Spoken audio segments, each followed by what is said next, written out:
So today we are replacing a power steering pump on a 03. Should be same as 99 to 07 and a half. This one's a half-ton Silverado with a 5.3. I cleaned everything off with pressure washer this morning, some degreaser, so everything's nice and clean looking now, but it wasn't this morning. It looks like it's leaking out the front. First thing you're going to want to do, luckily I don't have to on this one because we have electric fans, but if you have a manual clutch fan, you're going to have the cover right here. You're going to get that off and probably have to take off this air intake right here just to get that cover off, but then it'll look similar to this one. We're going to use a 15mm socket down there on the adjustment pulley. Get the slack out of the belt, take the belt off.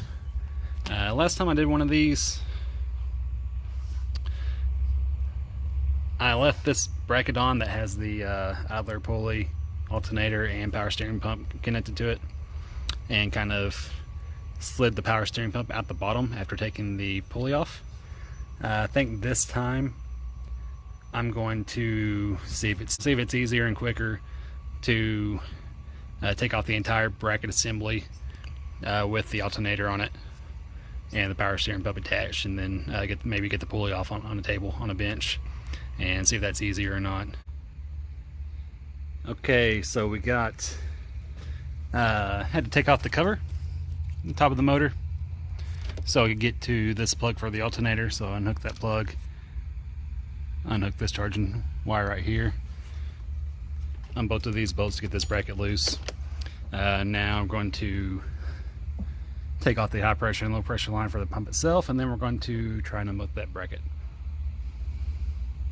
Okay, so it is way easier taking off the entire bracket assembly with the alternator and power steering pump and idler pulley all on there than it is trying to remove the power steering pump from the assembly while it's all bolted up to the vehicle.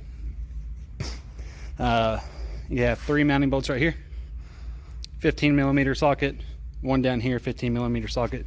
They're all the same length bolts. You have one right here, 15mm socket, goes into the block from the mounting bracket on the pump itself. Return line, showed that earlier. Pull that off. Here's pressure line. You can remove it from the back of the power steering pump. Way easier just to remove it from the power steering gearbox on a 4-wheel drive model. This way you don't even have to get underneath the truck at all to change this. If you remove it from the back of the pump, you will probably have to get underneath the truck. You will probably have to get underneath the truck to remove the bolts and the hose. So here are 1, 2, 3 for the bracket. One way down there, easy to get to from the front of the motor. And right here is the 15mm bolt head from the bracket that was on the power steering pump itself. So I'm going to try and find my power steering pump pulley puller. Try and get this guy off.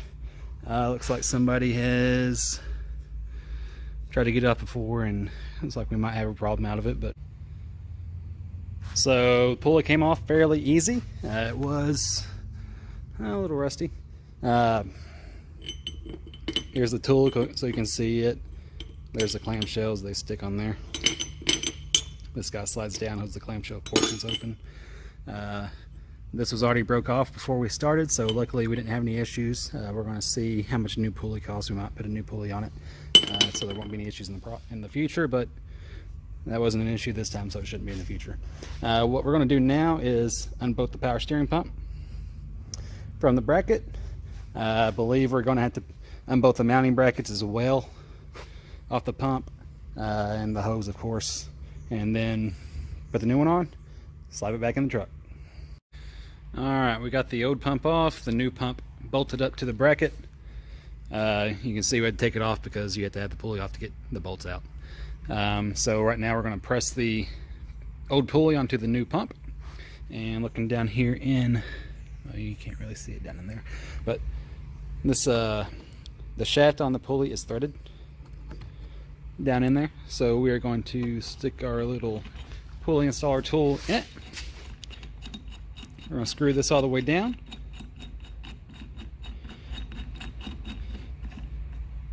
And then we'll screw this down. This guy will force the pulley on. We'll of course have to hold this bolt head right here. Alright, so we had a problem with the first new steering pump that we had. The bearing on the input, or on the pulley shaft, was bad, had a bunch of play in it.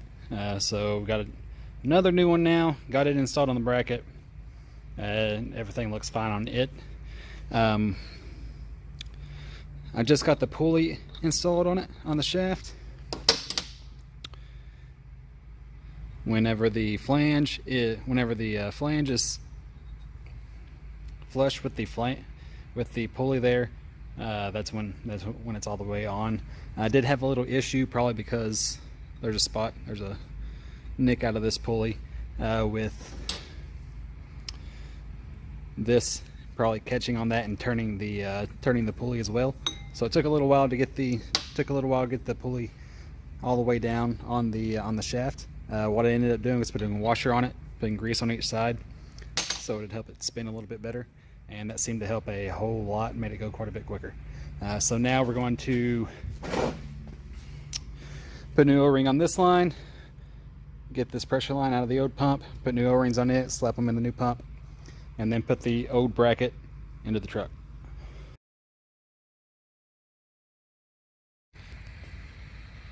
Okay, so you can see we have everything back assembled with the belt on, alternator hooked up, bolted on here, plug in. We got this bolted up. I got the engine cover back on, got the belt on, everything's on, good to go. What we are doing now is making a mess. We are purging the system is what we're doing.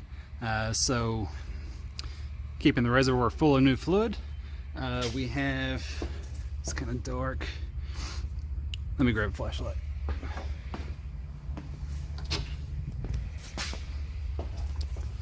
Okay, so you can see the metal line down there with the cap on it, right there. That's the return line. We saw that blocked off. The return line is ran up here in front of the pump, just so we get it in front of the cross member that's in front of the engine. And there's a drain pan down there. The pressure line we went ahead and hooked back up to the steering gearbox right there, you can see. So what we're doing is trying to keep this reservoir as full as possible and starting up the engine and letting the engine run for a couple seconds. You do not want to let the power steering pump run low on fluid, so that's good. Now you can see the fluid running down in our drain pan. We want this fluid to come out clear. It's coming out clear now. We're going to keep doing this. We'll probably put at least one more quart of new fluid through the pump to purge the system really well. We're doing this because we put the new pump on. We want to get all of the debris that may be inside the hoses or inside the steering gearbox, or any kind of metal flakes from the rebuilding process when they're rebuilding the pumps that are inside the new pump. We want to get that stuff out of there. We do not want that circulating back into our new pump and then damaging it. So that's why you purge the system. You need to take some time to go and do this right, otherwise you will most likely have problems later and be replacing parts and doing the whole process all over again. There was quite a bit of air in the line at first, so like the very first time I started the engine up, nothing came out of the return line. So what I had to do was jack up both tires up off the ground, engine off, manually grab the tires out here and wiggle them back and forth. They were pretty stiff at first, but we got air out of the line, and then I was able to start the motor up and let it do it automatically like it should. So we're just going to do this a few more times.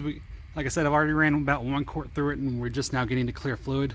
So I'm going to put 1 more quart through it and then fill it up, and then we'll purge all the air out by starting the engine, by hooking the return line back up, starting the engine, and turning the steering wheel back and forth until all the air comes out of the lines.